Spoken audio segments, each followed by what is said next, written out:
श्रावण में अगर मान लो एक दिन आपका निकल भी गया, 2 दिन आपके छूट भी गए, कोई दिक्कत की बात नहीं।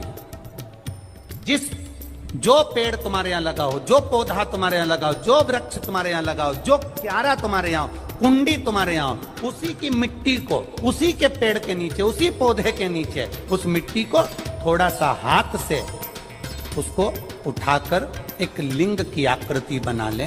उसमें जलाधारी बनाने की जरूरत नहीं, केवल लिंग की आकृति बनाकर उसी की पूजन वहीं कर पानी चढ़ाकर 15 से 20 मिनट बाद अपना काम करने के बाद उसी को उसी मिट्टी में विसर्जन कर दें अपनी कामना कर देव अधिदेव महादेव 2 महीने के बाद क्या देगा ये वही जान सकता है।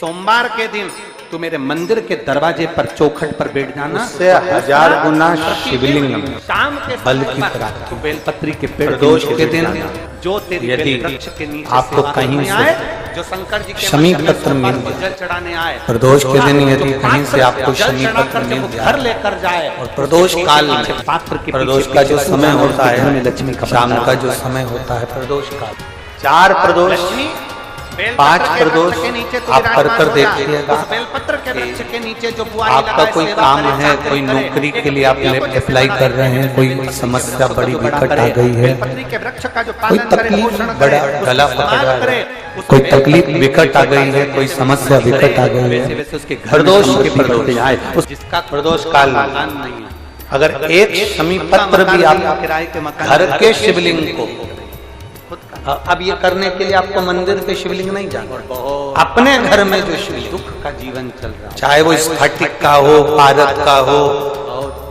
कंकर शंकर का हो, लकड़ी का हो, जो शिवलिंग तुम्हारे घर में कांच का हो, चाहे वो नर्मदा के कंकर का हो, नर्मदेश्वर पाषाण का हो, जो शिवलिंग चांदी का हो, सोने का हो, तांबे का हो, पीतल का हो, जो शिवलिंग तुम्हारे एक शमी पत्र यदि आप भगवान शंकर के शिवलिंग पर समर्पित कर रहे हैं और उस वृक्ष देख ली शमी पत्र को उठाकर रात्रि को 9:15 की जो एक मुहूर्त होता है, एक समय होता है, जिस समय पर हम अपने मन की बात भगवान शंकर को कहते हैं, 5-6 वृक्ष पूर्व में भी इसका वर्णन हम कर चुके हैं कथा।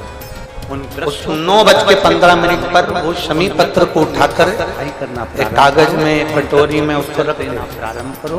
उन 4 या 5 प्रदोष के उस शमी पत्र को अपने पास में रखिए और जिस कार्य के लिए जा रहे हो उसको जेब में ऊपर के भाग में उसको रखकर लेकर जाइए, आपका वो कार्य सफल होकर ही रहेगा, वो रुक नहीं सकता।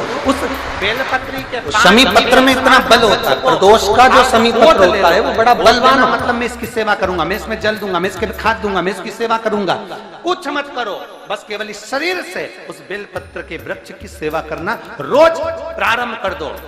6 महीना इंतजार करना और 6 महीना लगातार सेवा करना, 7वां महीना आपका और हमारा, और बताना कि भोलेनाथ ने प्रॉपर्टी दिलाई कि नहीं दिलाई और आगे बढ़ा है।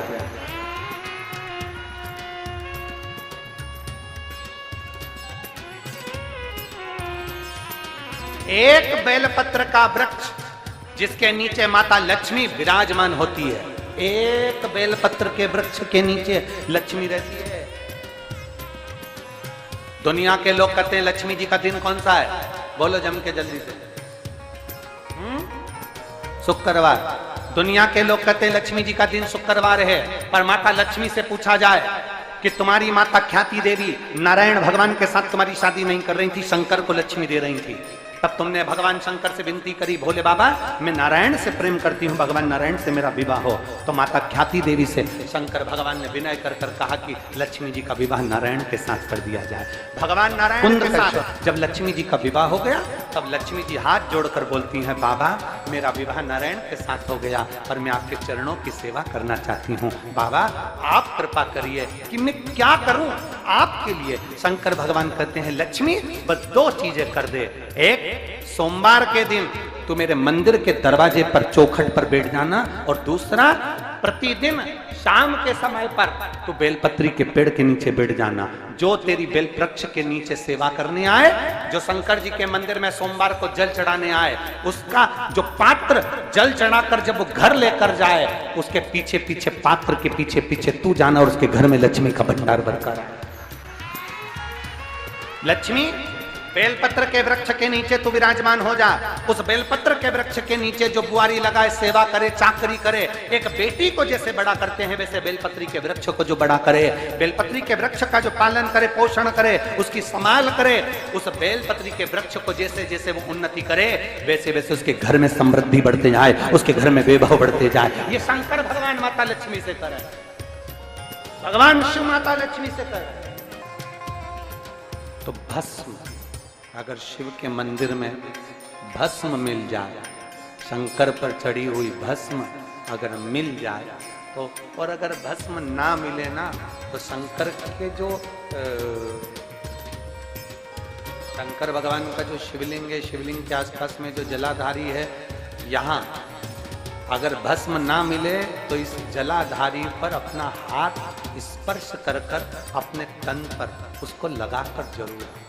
भस्म एक शंकर पर चढ़ा हुआ जल, दूसरे नंबर पर है शंकर पर चढ़ी हुई भस्म। ये दो स्पर्श जरूर, स्पर्श। एक भस्म का एक बड़ा सुंदर चरित्र आता है। दूसरा, जिस भूमि पर बैठकर कथा सुनो, उसकी रज को अपने मस्तक पर थोड़ा सा लगाकर अवश्य जाओ, वो जीवन का एक आनंद है। और शंकर के मंदिर में जाओ तो दो चीजें अवश्य लेकर आओ। पहला, शंकर जी पे चढ़ा हुआ, जम के बोलो, जल अवश्य लेकर आओ। क्योंकि जब तुम जल लेकर आते हो, पात्र लेकर आते हो, तो मेरा महादेव लक्ष्मी जी को तुम्हारे पीछे पीछे तुम्हारे घर तक भेज दे। चढ़ी हुई बेलपत्र मत खाओ, लोग कहेंगे शंकर पर चढ़ा हुआ ये मत खाओ।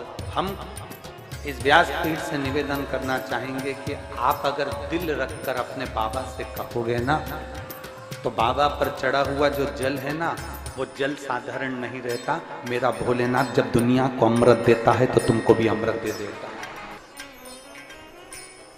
दो चीजें कभी मत छोड़ो।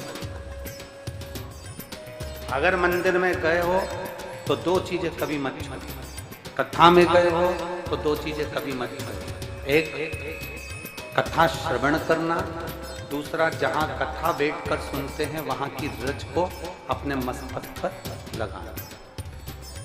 कथा सुनने के बाद आप यहाँ से जाओ, भले दरी बिछी है, आसन बिछा है, कारपेट बिछा है, उस पर अपना हाथ फेर कर उस रज को अपने मस्तक पर जरूर लगाओ।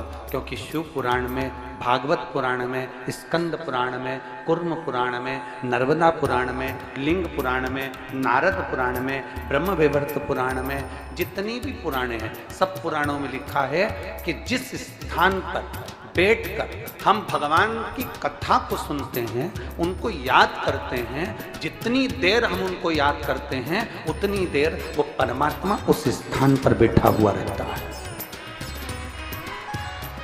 हाथ रखकर बोलना, शंकर भगवान से तुम्हारा रिश्ता कौन सा? शिव जी से आपका कौन सा रिश्ता?